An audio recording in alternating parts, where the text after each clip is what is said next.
प्रिय मित्रों, सादर नमस्कार। आज मैं हमारे राष्ट्रीय पक्षी मोर के जीवन, व्यवहार, ज्योतिष के आधार पर इसका महत्व की जानकारी प्रस्तुत कर रहा हूँ। आशा है मित्रों कि हम अपने राष्ट्रीय पक्षी की विस्तृत परिचय जानेंगे। मित्रों, आशा करता हूँ कि यह जानकारी आप सबों को अच्छी लगे और आप सब मेरे साथ मोर पक्षी का जीवन की पूरी जानकारी से भरे इस वीडियो में अंत तक बने रहें। यदि यह जानकारी आप सबों को अच्छी लगे तो कृपया मेरे इस चैनल को सब्सक्राइब करके घंटी दबाकर ऑल पर क्लिक करें, जिससे मैं आप सदा इसी तरह मिलते रहें। मित्रों, नए साल की आप सबों को हार्दिक शुभकामनाएं। नया वर्ष आप सबों को स्वस्थ और आनंदित रखें। हमारा मन बड़ा चंचल है मित्रों। इसी चंचलता में अक्सर पढ़कर हम ईश्वर की मायाजाल में फंस जाते हैं। मायाजाल झूठ, लालच, कपट, धोखा और नशा है, जिसमें ईश्वर हम इंसानों को डालकर हमारी परीक्षा लेते हैं।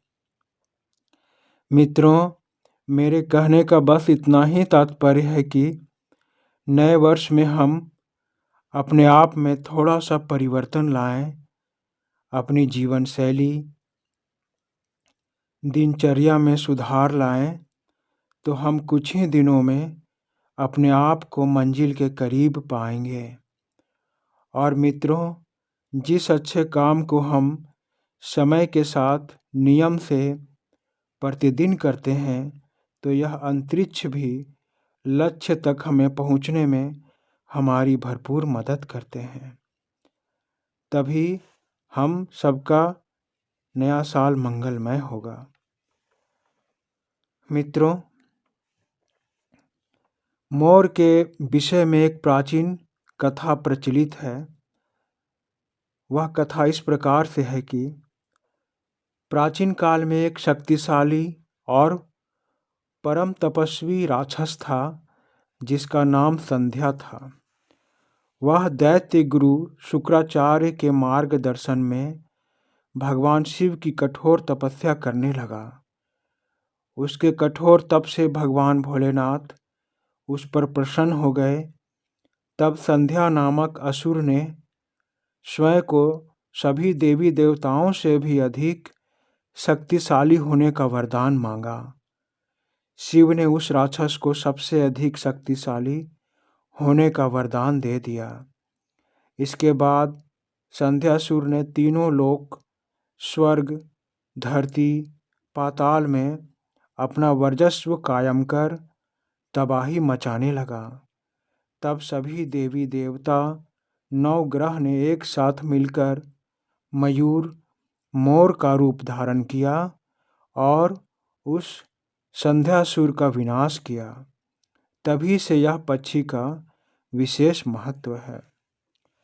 मित्रों, मोर या मयूर एक शर्मीला स्वभाव का पक्षी है, जिस पर किसी भी पशु या पक्षी की दृष्टि पड़ते ही यह वहाँ से ओझल हो जाता है, परंतु अपने स्वभाव के विपरीत अपने शत्रु को पूर्ण युद्ध करके उसको परास्त भी करता है।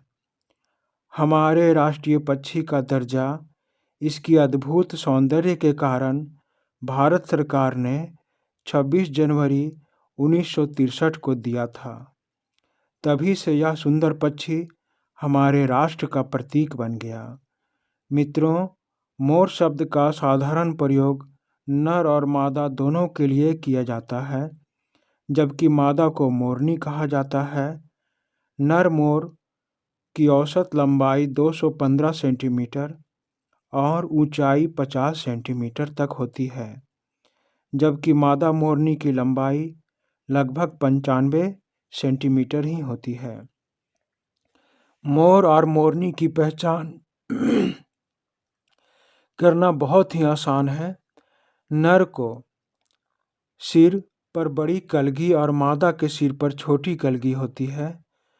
नर मोर की पूंछ पर लंबे लंबे सुंदर पंखों का गुच्छा होता है।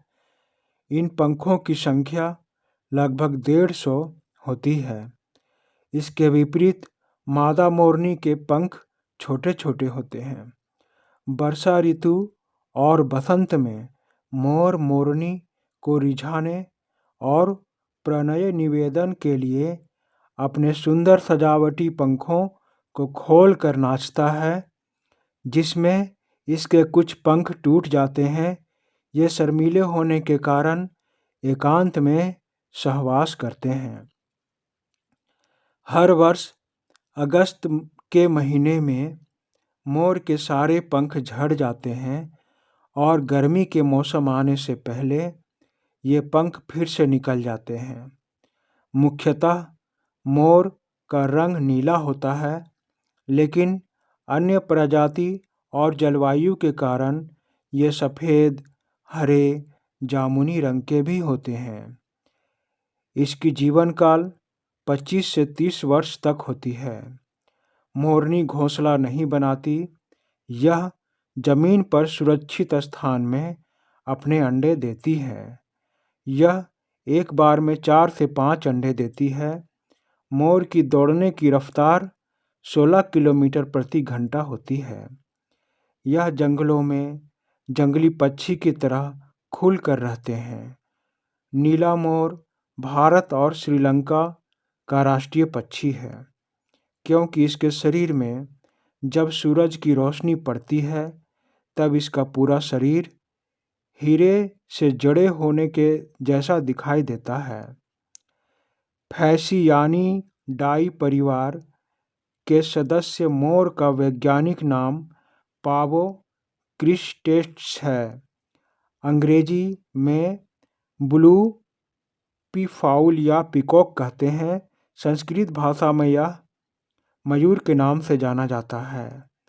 मोर भारत और श्रीलंका के जंगलों में बहुतायत मात्रा में पाए जाते हैं। कई बार ये भोजन की तलाश में मानवों की बस्ती में भी उड़कर चले आते हैं। विशेषकर मोर मांसभक्षी होते हैं। ये छोटे सांप, चूहे, छिपकली, गिलहरी, कीड़ों, फलों के बीज जैसे धान, टमाटर, मूंगफली खाते हैं। लेकिन बड़े सांप जैसे कोबरा या नाग से दूर ही रहते हैं। मोर जंगलों में अपनी उपस्थिति का आभास शेर की तरह करा देते हैं, जिससे शिकारी इसके निवास स्थान का पता लगा लेते हैं। यह पक्षी ज़्यादातर अपने पैरों पर चलते हैं और उड़ने से अपने आप को बचाते हैं, लेकिन संकट की स्थिति में ये एक पेड़ से दूसरी पेड़ पर उड़कर स्वयं की रक्षा करते हैं। यह जंगलों में पियाओ मियाओ की सुंदर आवाज़ में जोर से बोलते हैं। अनेक धार्मिक कथाओं में मोर को उच्च कोटि का पक्षी माना गया है। हिंदू धर्म में मोर को खाना महापाप समझा जाता है, क्योंकि ये पंच पक्षी की श्रेणी में आते हैं और भगवान श्री कृष्ण के सिर की मुकुट की शोभा होने के कारण इस पक्षी को मारना या खाना महापाप समझा जाता है। महाकवि कालिदास ने अपने महाकाव्य मेघदूत में मोर को राष्ट्रीय पक्षी से भी अधिक ऊंचा स्थान दिया है। प्रसिद्ध सम्राट चंद्रगुप्त मौर्य ने अपने राज्य के सिक्कों में एक तरफ मोर का चित्र अंकित करवाया था। इसी तरह मुगल बादशाह शाहजहां ने भी अपने सिंहासन को मोर के आकार की तरह बनवाया था। इस हीरे पन्ने से जड़े मोर की आकृति वाले तख्त को तख्त-ए-ताऊस कहा जाता था। इसीलिए अरबी भाषा में मोर को ताऊस कहते हैं। ज्योतिष की दृष्टि से मोर पक्षी का विशेष महत्व है। यदि विधि पूर्वक मोर पंख को स्थापित किया जाए तो घर के सारे वास्तु दोष दूर होते हैं। इसीलिए घर के मुख्य द्वार के ऊपर 3 मोर पंख लगाए जाते हैं और इंसान के सभी ग्रह शांत हो जाते हैं। यह भगवान कार्तिकेय का वाहन होता है, इसीलिए इसका अचानक दिखाई देना बहुत ही शुभ होता है। यदि जंगल में उड़ता हुआ मोर दिखाई दे तो इसका अर्थ है कि उस मानव के जीवन में शुभ समय इसी तरह शीघ्र उड़कर आने वाला है। यदि जंगल में या खुले मैदान में यह नाचता हुआ दिखाई दे तो इसका अर्थ है कि लोगों की नज़र हम पर बनी हुई है और हमें सावधान हो जाना चाहिए, क्योंकि मित्रों, जब यह पक्षी अपने पंखों को खोलकर पंखे की तरह बना देता है तब इसके पंखों में अनगिनत आँख की आकृति उभर आती है जो हमें देख रही होती है। यदि कहीं मरा हुआ मोर दिखाई दे तो इसका अर्थ यह है कि देखने वाले के जीवन में भारी संकट आने वाली है। संकट से बचने के लिए ग्रह शांति की पूजा उसे करनी चाहिए। यदि सपने में मोर के पंख दिखाई दे तो वर्षों से रुकी हुई काम अब शीघ्र पूरी होने वाली है।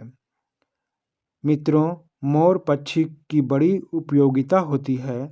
पुराने समय में ऋषि इसी मोर पंख से कलम बनाकर बड़े बड़े ग्रंथ और काव्य लिखे हैं। यह पक्षी नकारात्मक ऊर्जा को दूर रखता है, इसीलिए इसकी उपयोगिता को जानकर लोग अपने घरों में मोर पंख लगाते हैं।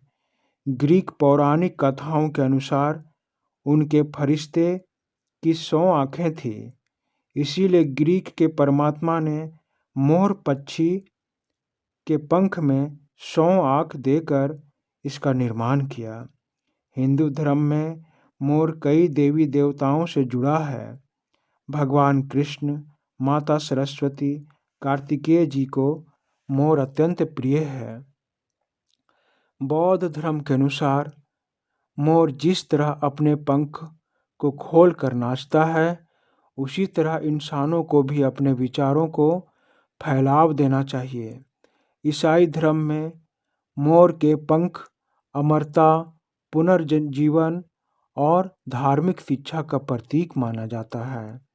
इस्लाम धर्म में मोर के खूबसूरत पंख जन्नत के दरवाजे के बाहर शाही बगीचे का प्रतीक माना गया है। मित्रों, मोर पक्षी की जितनी भी व्याख्या की जाए उतना ही कम है। मैं अपनी लेख को यहीं पर विराम देता हूँ। आप सबों से यह आशा करता हूँ कि यह लेख आप सबों को अच्छी लगी हो। अंत तक मेरे साथ बने रहने के लिए धन्यवाद। मित्रों, यह जानकारी आप सबों को कैसी लगी मुझे बताएं, कमेंट करें। यदि वीडियो अच्छी लगी हो तो एक लाइक ज़रूर करें। धन्यवाद मित्रों, धन्यवाद।